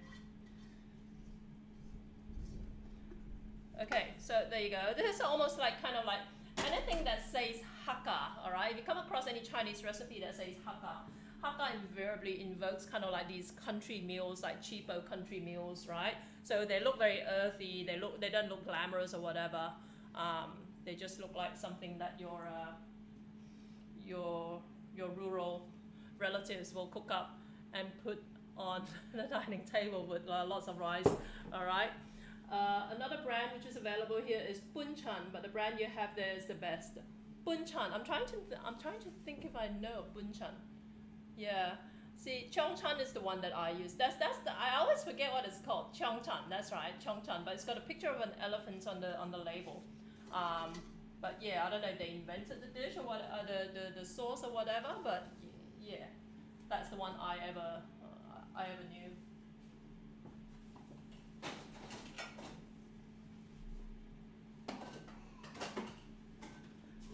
just let me taste test this. I should have taste tested this while this was simmering, right? Okay, tastes perfect. Can see it? And usually, right, usually you wouldn't like simmer the chilies in with the eggplant. Well, certainly not the way my mom cooked it anyway. Maybe because she cooked for such a big family, right? When she did these stuffed vegetables, like different varieties of vegetables, she'll cook them all separately. So she'll have like a platter of stuffed chilies, and a platter of stuffed eggplant, a platter of stuffed tofu, and whatever else, bitter gourd. Alright, so they're all separate. When they're all mingled like this, the flavors, especially if you're using bitter gourd, you'll make the entire dish a little bit bitter, alright? And I've never been a fan of bitter gourd. Like I said, it's an acquired taste that I haven't actually acquired. It's very Asian. Bitter gourd and patai, whatever patai is called. As a point of interest, the Hakka Yong tofu I know growing up in Ipoh had dried sotong mixed into the filling, and that was how we differentiated as Hakka style. Ah, that's very interesting. Dried sotong. I may have tried eating it. Yeah. I never, you know, and the other thing, how we differentiated Hakka Yong tofu was by the fact they added minced pork into the fish filling. But for whatever reason, and thank God for that since I don't eat pork, my parents, when they made it at home, they never added pork in it.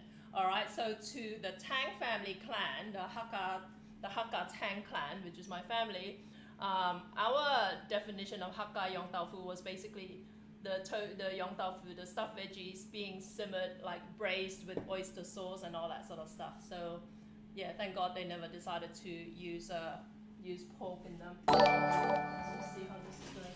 Alright, so this is pretty much done. Grumpus Maximus, thanks for following. Let's do this a little bit longer. It's got 2 minutes to go. Okay. But I'm running out of oyster sauce. I think I might just add a little bit of water to this and give it a shake, just to get the last bit out of it.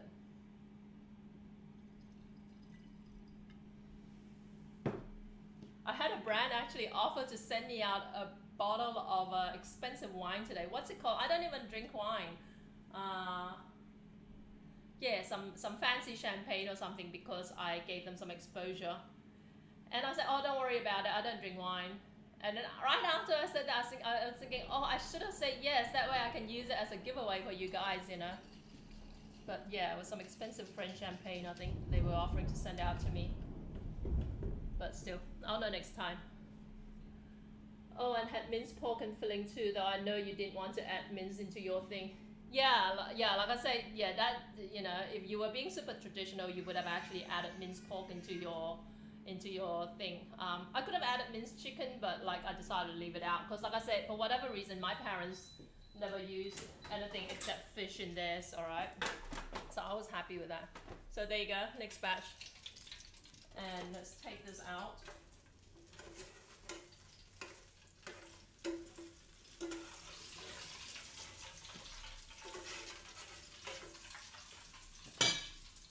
And I'm gonna just fry up this last lot here.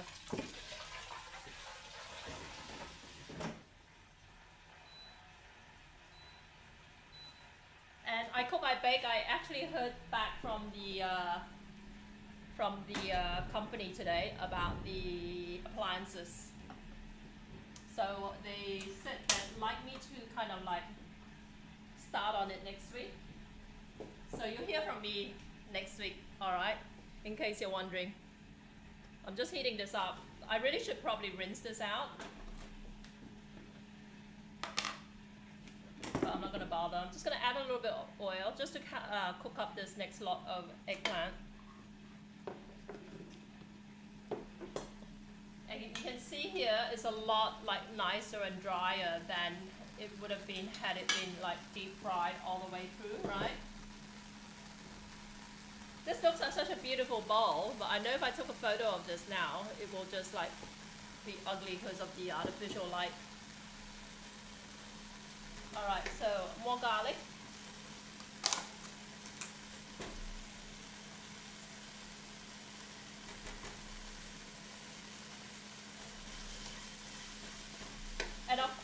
stuffed veggies, if you didn't care for Hakka style, you can actually do it like, you know, you can actually just toss some of these in a broth, like what they do in Malaysia in Ampang, right? They don't actually fry this up. If you go to Malaysia, you want to know like some iconic Malaysian dishes to try, ask your tour guide to take you to Ampang, A-M-P-A-N-G.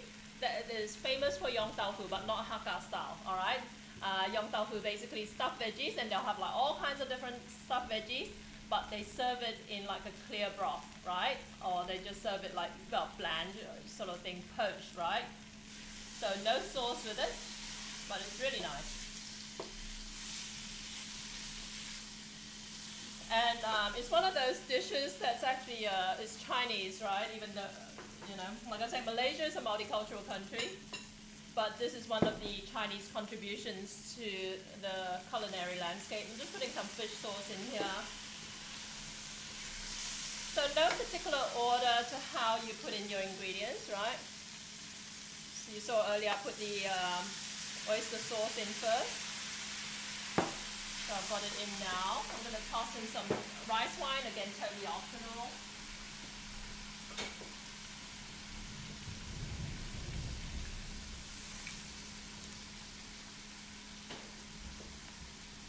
And the sauce they will serve this with in Ampang in Malaysia, which is basically a suburb in Kuala Lumpur, the capital. The sauce they'll serve this with would be a hoisin-based sauce. All right, hoisin sauce is kind of like a ground bean, made from ground bean paste, and like a bit of garlic, bit of like chili seasoning and whatever, and it's sweet. It's the same kind of sauce that you would get on Peking duck, right? If you're eating a Peking duck pancake, the sauce that they slather on the pancake itself, that's hoisin sauce.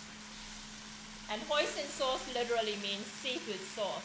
And it always surprises me how even Malaysians don't realize this, because the last time I posted a recipe that used hoisin sauce, like I said, it's made from ground bean paste and garlic and like, you know, whatever.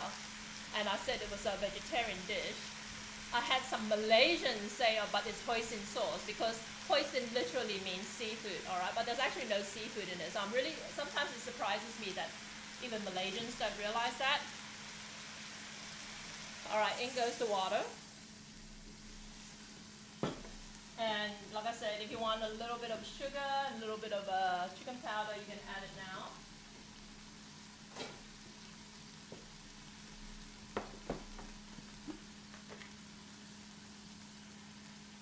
Totally optional. There's a lot of flavor in the oyster sauce anyway. You probably don't need it. I'm just being like, you know, I'm being me. I do have like certain seasoning that I like, kind of like my staple, right? So simmer that, and you want to thicken the sauce up. Again, a little bit of cornstarch.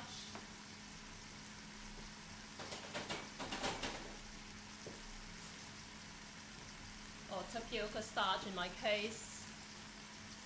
You can use cornstarch, you can use potato starch, you can use tapioca starch, right?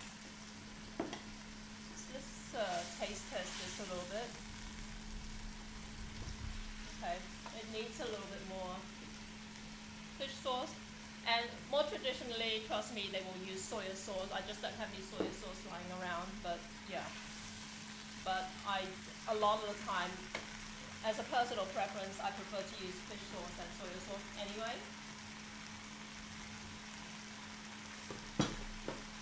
Alright, just mix this up.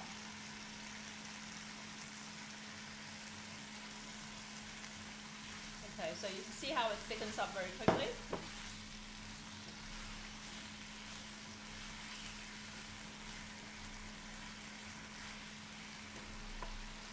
Turn this off.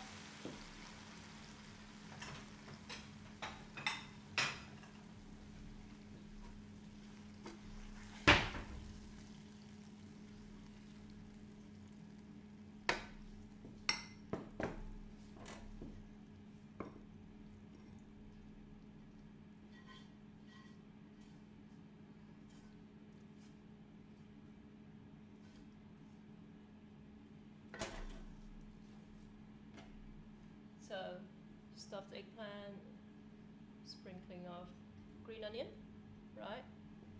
And this is the chili plus eggplant. Okay. So any other type of veggies you like to stuff? Like I said, capsicum is a popular one here since we've been in Australia anyway. I don't think we really saw much of capsicum growing up in Malaysia. Yeah, like I said, different types of tofu. You can use tofu puffs, or you can use like white tofu, or you can use like tofu that's been deep fried to give it like that nice brown skin on the outside.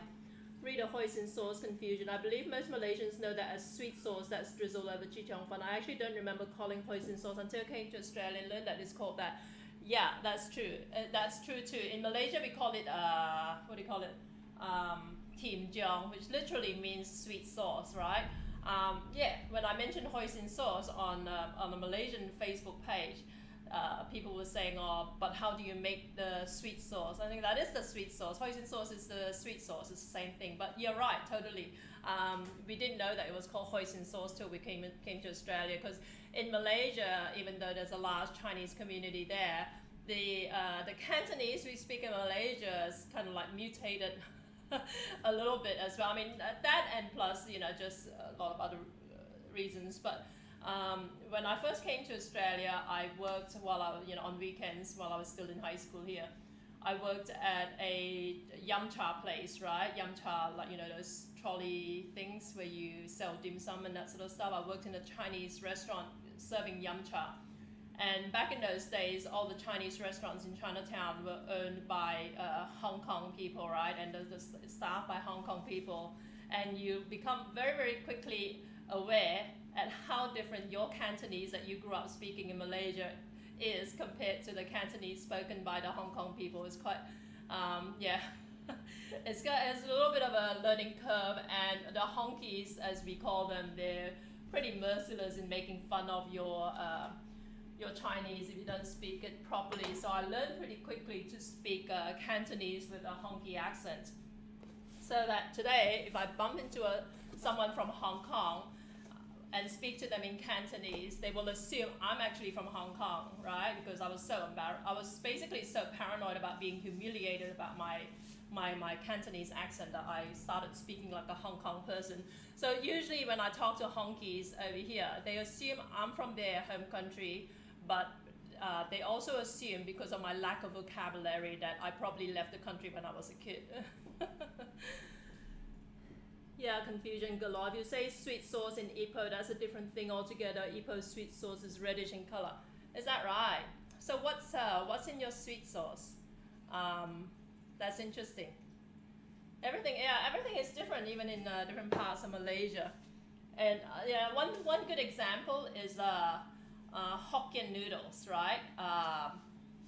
In KL, Hokkien noodles. Hokkien is another dialect group, just like the Hakka Yong tofu. Hakka is a dialect group. Hokkien is another dialect group. I grew up knowing Hokkien noodles as because where I grew up was about 40 miles south of Kuala Lumpur. So to me, Hokkien noodles is the Kuala Lumpur version, which is famous, right?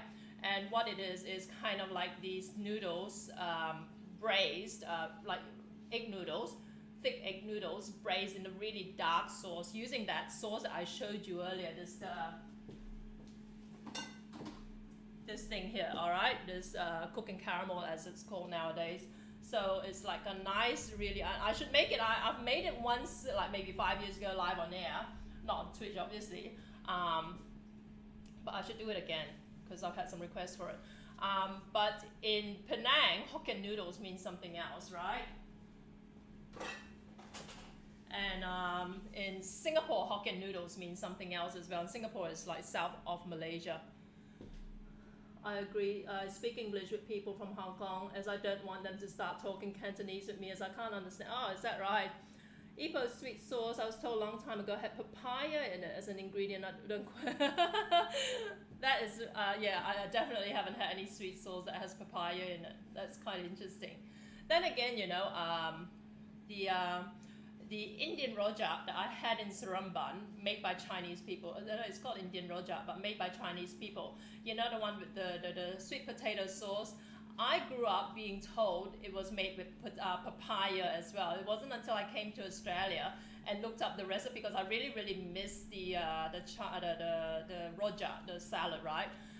With the orange sauce. Like I said, I was told by my parents, oh, it's probably made with papaya and whatever, and then I found out, no, it's actually made with sweet potatoes. So there's a lot of confusion with Malaysian food, but yeah, so it's quite a bit of a learning curve.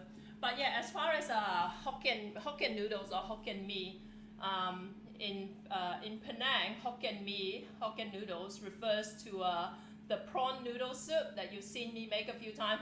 Granted, my prawn noodle soup, and I know that for a fact, my prawn noodle soup, the soup is a lot more intense because I actually like to crush the prawn shells. I like to saute the prawn shells with a lot of garlic and then crush it, blend it into a puree, and then when I reconstitute it, it looks very intensely prawny, as opposed to if you had actually just simmered, like sauteed prawn heads and then added water to simmer it in. The color looks different, but the flavor, I actually prefer the flavor of how I do it, right? So I know that my prawn noodle soup nowadays, I mean, back when I was running my restaurant, I didn't used to blend the prawn heads the way I do now. Back then, my prawn noodle soup would look closer to what you get in Malaysia. But yeah, the prawn noodle soup, what we know as prawn noodle soup or ha mein, in Penang is actually called Hokkien noodles, right? Whereas in Singapore, Hokkien noodles refers to this stir-fried, light-colored dish, which is a combination of egg noodles and rice vermicelli. So it's very confusing. So I had someone actually ask me, oh, can you make some Hokkien noodles live on air? Once I said, which version are you talking about? Because I have done 2 out of 3. I haven't done a Singapore Hokkien noodles yet, but I will probably. Yeah, anyway. So a lot to learn about Malaysian food. So there you go, that's the last batch over here. I'm not going to braise this up because, like I said, this can be eaten as is, which I actually like to do as well because I like to nibble on stuffed eggplant as a snack. I'm one of those people, I don't know if there's anyone out there like me, but I don't buy snack food at the supermarket, so I see other people's shopping trolleys, and to me they're very alien. I actually, for the first time ever, I actually bought some arrowroot biscuits for Noah the other day, and that's only by the recommendation of his preschool teacher, because apparently he was trying to steal food from the other kids. If you don't know, Noah is my 5-year-old son with a mental age of about 12 to 18 months because he's got Down syndrome and he was very sick when he was growing up, so he's very developmentally delayed. And also he's got no teeth as well. They got all pulled out just over a year ago. That's why I never thought to give him biscuits and whatever, but apparently at school, sitting down for lunch, he'd been trying to steal the other kids' food. So his teacher told me, oh, maybe you should think about buying him arrowroot biscuits. And to me, I said, well, it wouldn't be too hard. And apparently, because I don't eat biscuits, I don't snack, like I said, They say, oh, no, it dissolves, sort of thing. So I bought him a pack of arrowroot biscuits like a few days ago, and he just loves it to death. I have to break them down into like tiny little chunks, so it's a bit of a pain. But I don't know whether it's because he's never eaten them. But yeah, generally I just don't buy any snacks at all. Yeah. Okay, well, there you go, guys. Thanks so much for joining me tonight. This is the Wednesday night broadcast, short and sweet, because I've got to work tomorrow morning. Like I said, I'm going to show up in spite of the fact that the market is cancelled because they didn't give me enough notice for me to, well, basically not to order my supplies for tomorrow. So hopefully we don't get in trouble for that.